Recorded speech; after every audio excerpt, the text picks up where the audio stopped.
looking at the analytics of what you post, what is performing well. Find your niche and you need to lean into it and stick to it. Repurpose what is working. How are you going to measure your own success? Is it going to be from your views? Is it going to be from your engagement?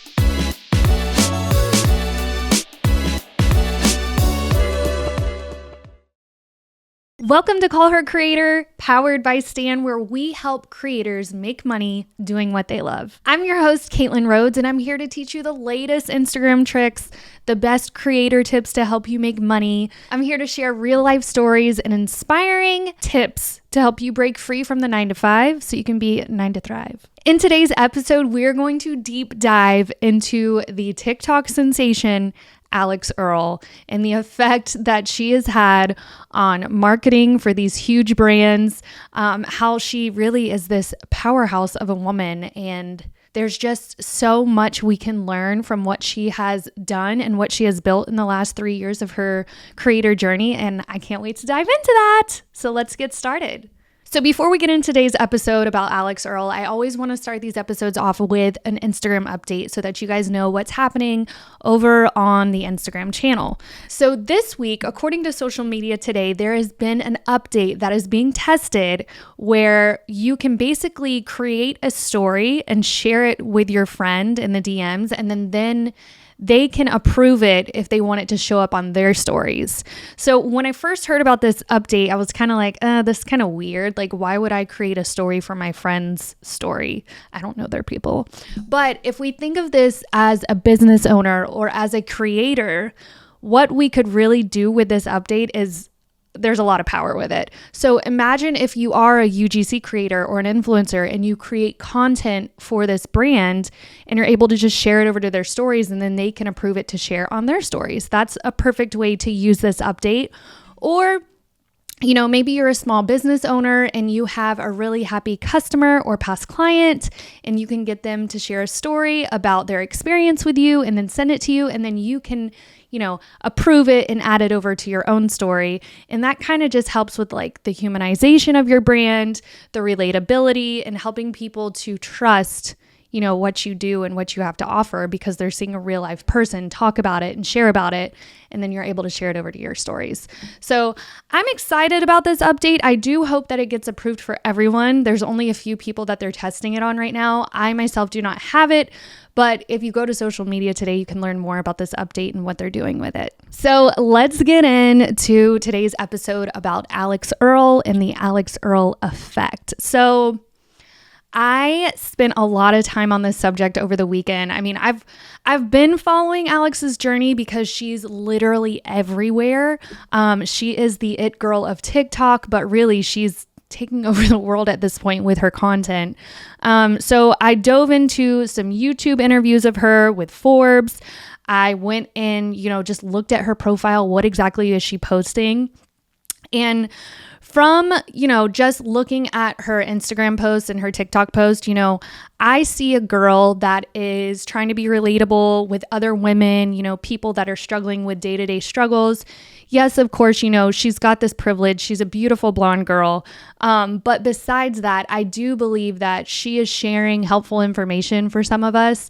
And the way that she is, relatable, the way that she's honest with her audience, I think that is what makes Alix stand out.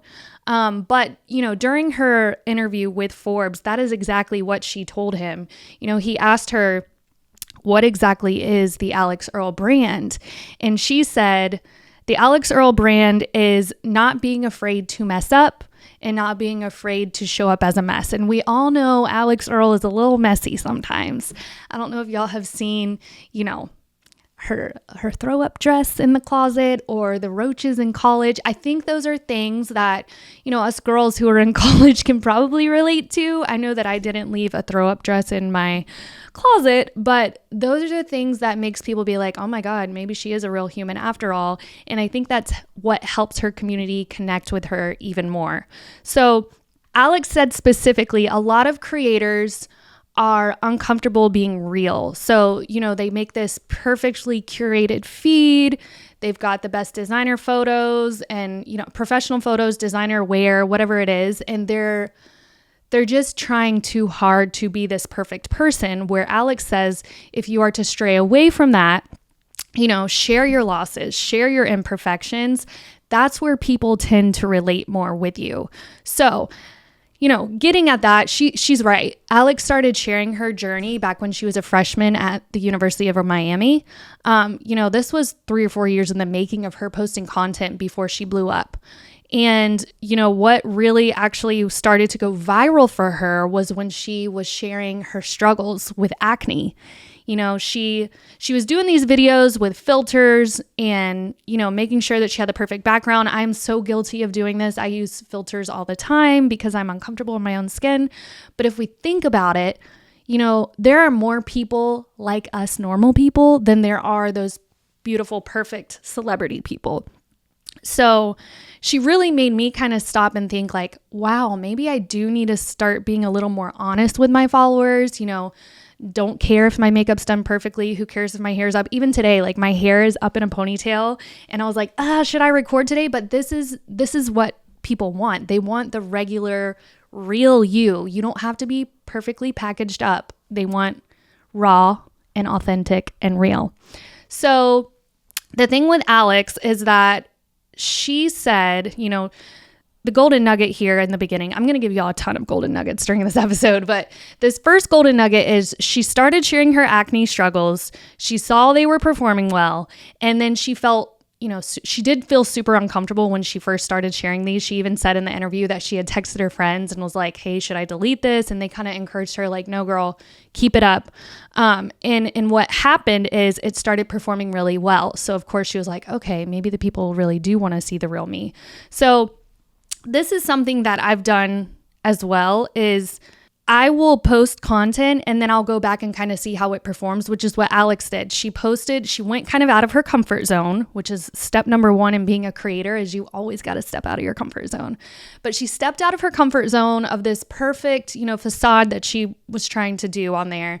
And she was just her real self and she showed her real struggles and it performed really well. It started getting traction and she was like, you know what? I'm going to lean harder into this topic because that's what the people want. And this is another, big step in your creator journey, is that you need to always be looking at the analytics of what you post. What is performing well? What is resonating with your audience? And then go harder into that topic. This is one of the number 1 suggestions that I make to people when they request a profile audit from me, is that I will go through like their reels or their posts and I'll look at what is the top performing post and I'll say, hey, your audience is here telling you that this is exactly what they want to see from you. The comments went off, the shares went off, the engagement was high. Keep leaning into that certain subject. And that is exactly what Alix did and what she continues to do. So she said in the interview, she had tried a bunch of different things. And that's another thing about the creator journey, is that you will try everything in the book and see what sticks. It's like throwing spaghetti at the wall. What's going to stick? And so with Alix, she was doing these get ready with me videos. She was, showing struggles with being a college student and working. But what resonated was her struggles. And so she leaned in harder to that. So she found her niche. And that was another big tip from her when the Forbes interviewer, was asking questions like, what is your biggest tip for other creators out there? And she said that you need to find your niche and you need to lean into it and stick to it. And that is one of the biggest tips that I have for people as well. So far in her 3-year social media career, yes, it's only been 3 years. Let me back up a little bit. It's only been 3 years. 3 years can actually feel like a lifetime when you are a creator. I know that I've been on my creator journey for 2.5 years, and I tend to look at other creators who maybe are just getting started, or maybe they've been doing it for a while, but I tend to compare myself with them, and be like, I should be further than I'm at right now. But it's not always the case. If you can just stick with it and persevere, be an Alix Earle. She stuck with it for 3 years before something really ended up going off for her. And now she's making millions of dollars and dating a football player. So things went well for her. So in her 3-year career so far, she's been able to partner with brands like Revolve, Rare Beauty, Tarte, Too Faced, Pretty Little Thing. The list goes on with all these brand partnerships. And that's kind of where she's making the money right now. He did ask her, where's your biggest source of income coming from? And obviously it is those big partnerships with those big brands. But Alix did say, she was not an overnight success. It took consistency. It took time. And, one thing that she said that really resonated with me too is make sure that you actually are passionate about what you're posting about, because you are going to post about it a lot. And that's what Alix does. She posts, every time she's getting ready, you see a getting ready with me video. She's trying on clothes, she's trying on products, and it's just day-to-day life stuff that she likes to do. And I 100% back her up with this. As a social media coach, I actually love what I do. I'm so passionate about it. Sometimes my husband's like, you're always on your phone working. And I'm like, it's because I love it. I love what I do. On Sunday, I'll be bored and I'll get over on Instagram and kind of see what's trending. How can I use it? And it brings me joy. So you want to pick a niche that actually means something to you. You are passionate about it, because then you'll never work a day in your life. You will just be doing what you're passionate about. So back to Alix, another golden nugget that she talked about is that her lives were getting really good views and engagement over like just her regular post. So she saw that. One thing that I will say about Alix is she is very smart, and she looked into her analytics. She was a marketing major at the University of Miami. So she was taking, all of this knowledge that she was learning at school about analytics and digital marketing, and she was actually using it to her advantage. So Alix said that, she was posting, this was before anything went off. She was posting consistently and they were doing okay, but she wasn't any sensation. But she did notice that her TikTok lives were performing way better than her posts. She was getting really good engagement, higher views. So what she did there was she started doing those lives, and then she would save them, and then she would cut those lives up or just use them raw and repost them as a TikTok video or an Instagram reel. So this is another lesson that we can learn from Alix, is that she looked at her analytics. She was very, interested in what was working and what was not, and then she would lean in harder to it. So that is something that you guys can learn as a creator, is repurpose what is working. Now, before I get into that, talking about repurposing, a lot of people don't exactly understand what repurposing content is, and there's just so many ways to repurpose content. So a couple things I want to talk about here. One, you can always take a very long form video, cut it up into several different videos. Say you have a 1-minute video, you could break that up into 3 30-second videos or 20-second videos. Can't do math over here. So that's one way to repurpose. Another way is maybe you posted this reel on Instagram and it performed really well, and it's been about 6 months. Go ahead and take that video, go over to instasave.net, put the link to that video in there and re-download the video. And then you're going to go back to Instagram and re-upload it with a new music in the background. Maybe you'll do a voiceover this time, but you're using that same content. You're just kind of sharing it in a different way. And that tends to work really, really well. Another thing, while we're talking about repurposing, is I saw a girl on Instagram Reels this weekend. She had posted a video and it went viral, and I saw her repost it again, the next day, which I personally would not repost something the very next day, because I think that we need to put our audience first before virality. Is your audience going to want to see the same video the next day? Probably not. But I noticed she started doing that over and over again, and every single video on the trending audio page was hers. She kept reposting that content, and it was performing really well. Now, I will say, one time she reposted the same exact video. Weird. But then the other video, she was doing the same video, but with a different hook. So I believe that's smart. I think it works. Obviously it works. I was looking at the numbers. But that's the thing about your content, is that you need to watch the numbers. And, Alix said in her interview that she actually loves the analytical side of everything. She said that she was taking a class in college and they were teaching about these analytics. So, she kind of had a one-up on people who don't learn about this stuff. She was able to actually use strategy when it came to her videos, because she was looking at the analytics. Now, Analytics that I believe you should look out for, and we'll talk about what Alix says to look at. I think that when you are looking at your analytics, there's a couple things you can look at. One is your reach. How many people is this video reaching? Because if it's reaching loads of people, that means it's performing well and the algorithm is serving it to more and more people. Engagement is obviously a very good analytic to look at as well. It will definitely measure your success if it's working or not, because engagement means that people are commenting, liking, sharing, sending it to their friends in the DMs. Engagement obviously is like the be all of everything. You want really good engagement, because what have I told you guys? When you get good engagement, the algorithm continues to serve it to more and more people. So you're probably growing your followership there too when you have good engagement. And then there's another really cool tool on Instagram. If you look at your notifications, this has been happening for a while now, probably a couple months, but I can actually see so-and-so followed you from this reel, and it will show me which reel performed really well. So I can tell like, wow, this reel and this specific reel is bringing me all these new followers where they didn't used to share this information. You can also, if you go into your professional dashboard on Instagram, there are so many metrics that you can look at, but you can click on a certain post, maybe it's a reel, maybe it's a carousel, maybe it's a static image, and it will tell you how many people came to that piece of content from your hashtags, how many people followed you from it, what your engagement rate was like, all of those things. So I do encourage you, if you don't know anything about, analytics and your professional dashboard, this is something that you should work on this week.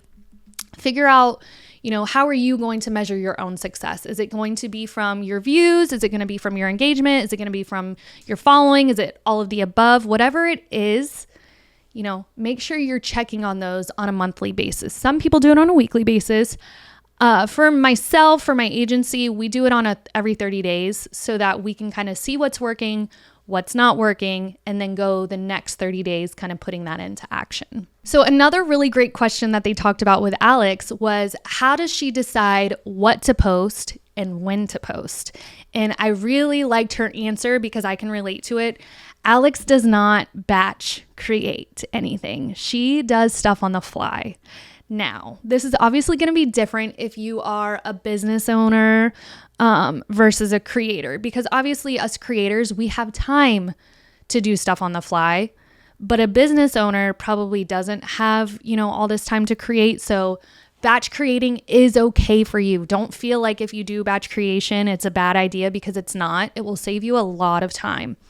But, if you do have time, if you're a full-time creator, if you have a dedicated social media manager, then there should be times when you are creating stuff on the fly, because there's always trends that you could jump on. There's always stuff in the news that's going on that you can jump on. So little things like that. Alix did say that her best content has been content that she didn't plan. And I can definitely relate to that. Typically, when I post videos that are on the fly, my hair's dirty, I don't look that great, those are the ones that tend to go viral versus me being all curated and pretty and having my makeup done. So just know that you don't have to be perfect to post.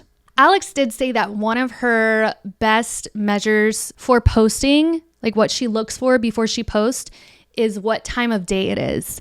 So Alix is very, cognitive of what time is my target audience going to be on their phones. And I've told you guys this in recent episodes. You want to kind of use your brain here. Obviously, when is your current audience going to be online? This is why it's so important to know who you're talking to, because if you're talking to stay-at-home moms, you'll know that they're on their phone probably, more often during the day versus someone who's working a 9 to 5. So definitely keep your audience in mind when you do post, and make sure you post at a good time. You don't want to post at 3 a.m. in the morning, because obviously people are probably sleeping then.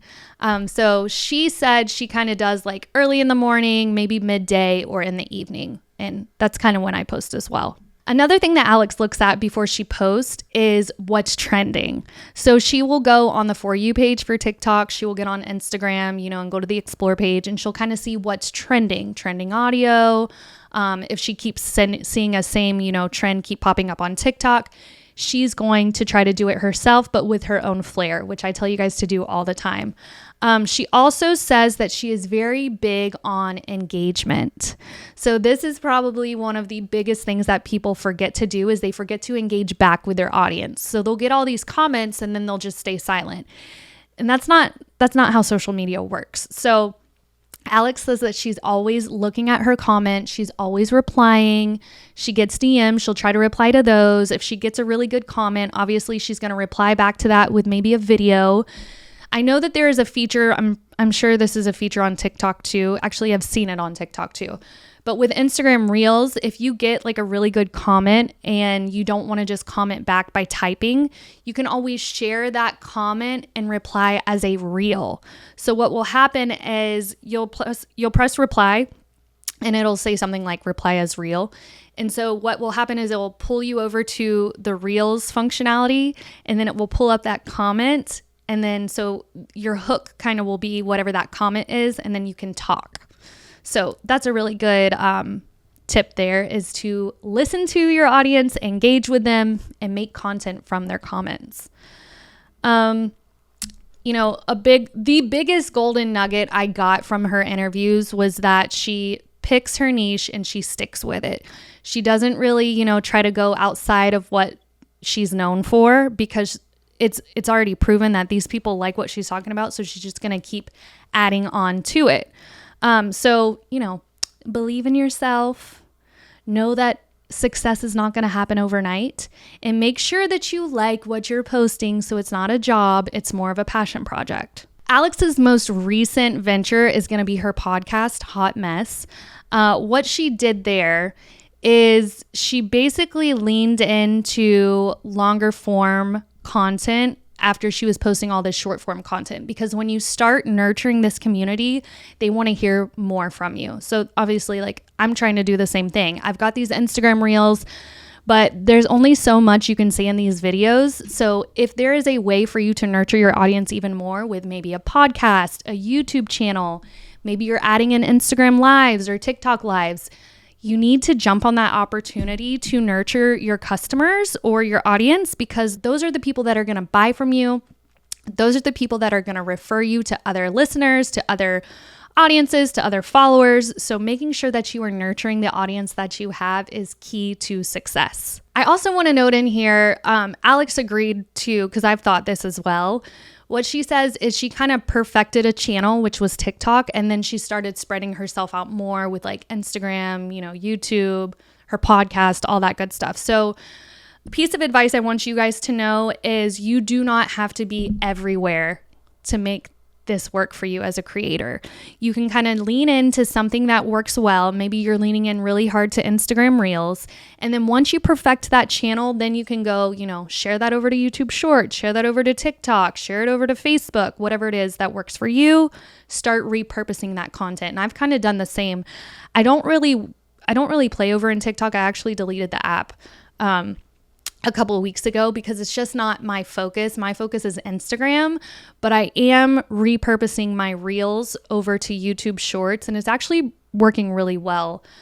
So I made sure that I kind of perfected the Instagram algorithm, and then Darby, my assistant, has started sharing those Reels over to YouTube. They're working really well, and we're slowly starting to build our channel up over there from repurposing this content. We've also started repurposing the content over on Pinterest to drive traffic to our website or back to my Instagram profile.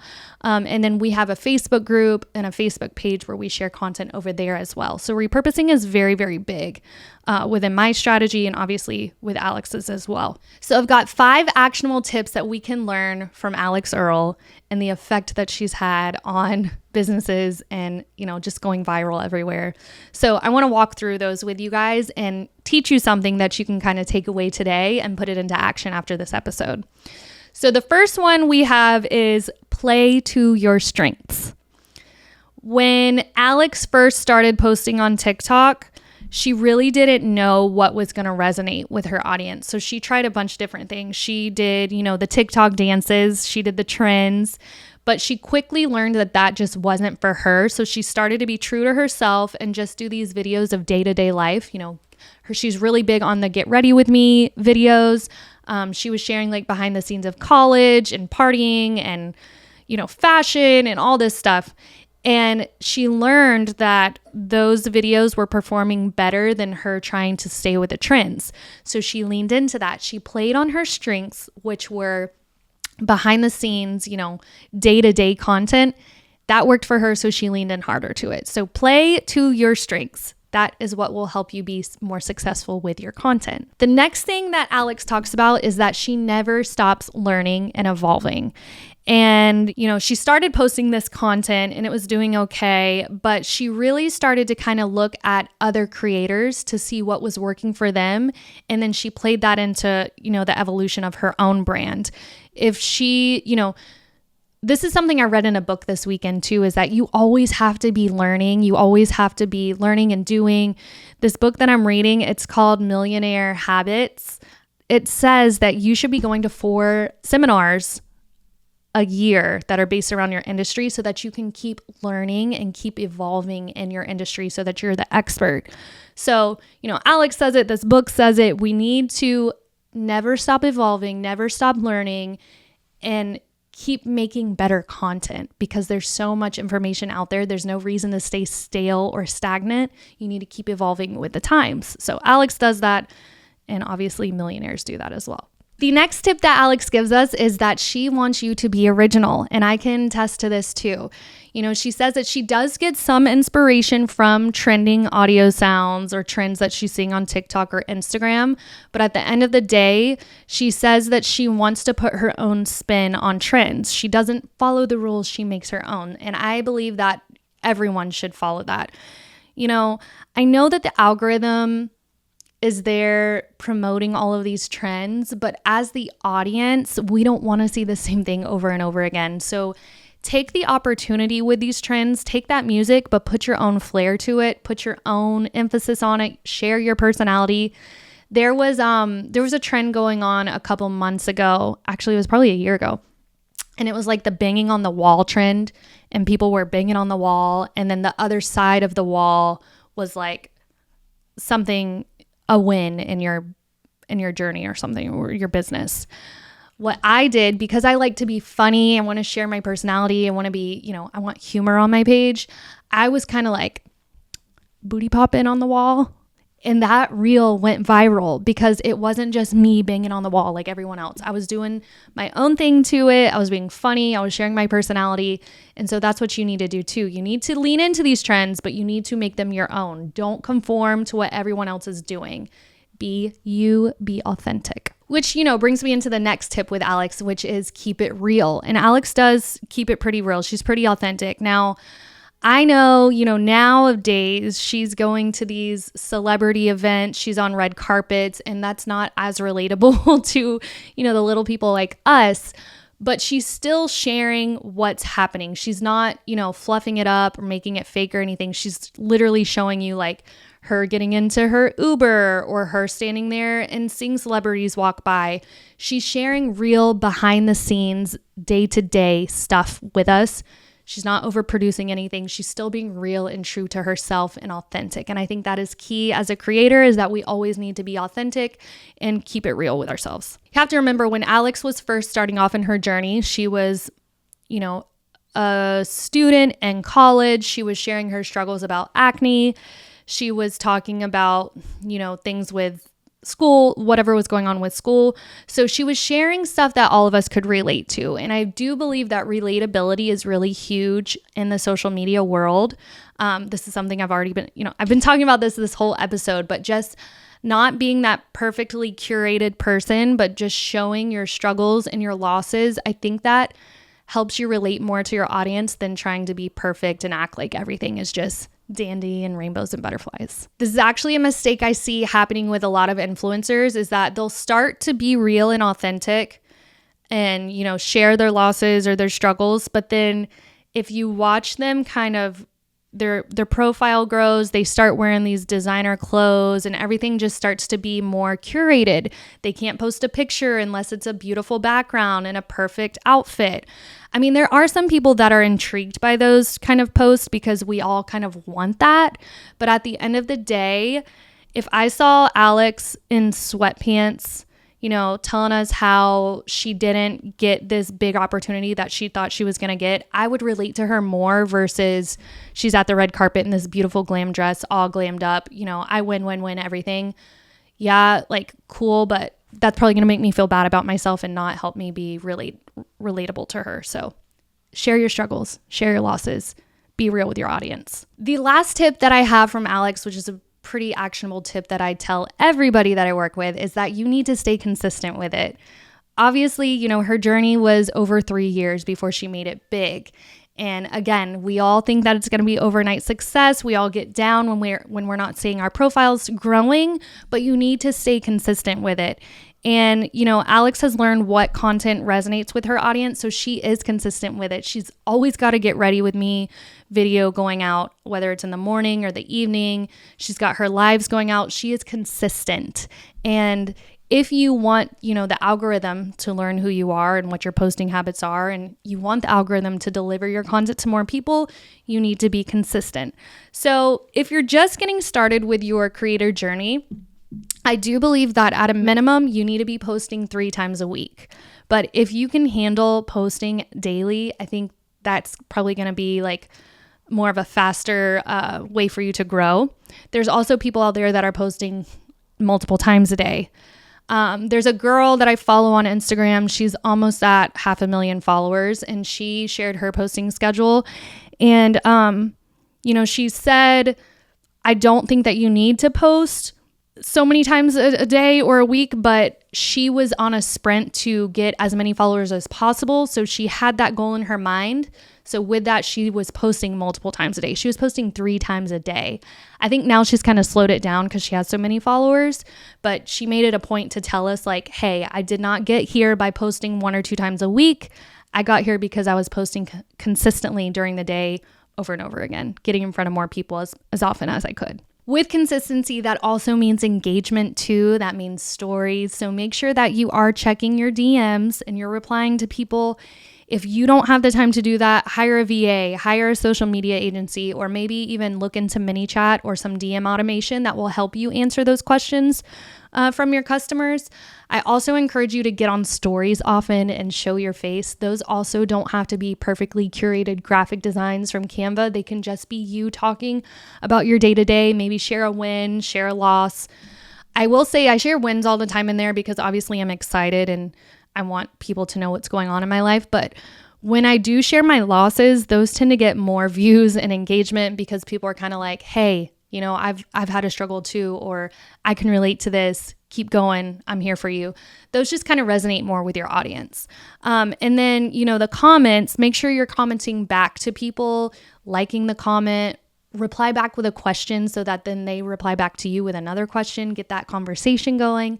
The algorithm obviously is going to like that engagement and continue to share your content to more and more people. One last thing that Alix said, which I believe that could be an actionable step for you as well, is that when she shares content, whether it's on stories or TikTok lives, or maybe just her reels or her TikToks, she looks into the camera and she talks like she's talking to you. And I know as the audience, that probably feels really good when you feel like someone is actually talking directly to you.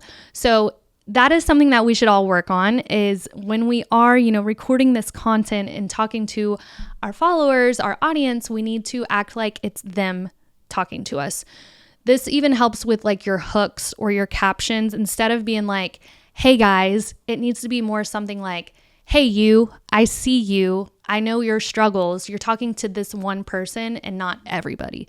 Because when you try to talk to everybody, you end up talking to nobody. So make sure that you are being very genuine with how you're talking to your audience. All right, that's the end of this episode. I really want to know what you guys thought about this episode, and if there's any other, TikTok sensations or Instagram creators out there that you kind of want me to break down and see what their strategy's like, how they're doing it all. Send me a DM over on Instagram at callhercreator, and I will take in, your questions, your answers, and work them into future episodes for us so that we can really dig into the creator journey and learn from the experts. If you liked this episode, please subscribe to Call Her Creator. Please like this post wherever you're hearing it from, wherever you're listening from. Leave me a 5-star review and share it with a friend, share it with a colleague, share it with another creator, and let's help more people make money doing stuff that they're actually passionate about it. Thanks for listening, guys. I'll see you on our next episode of Call Her Creator. I'm Caitlin Rhodes, and I'm out.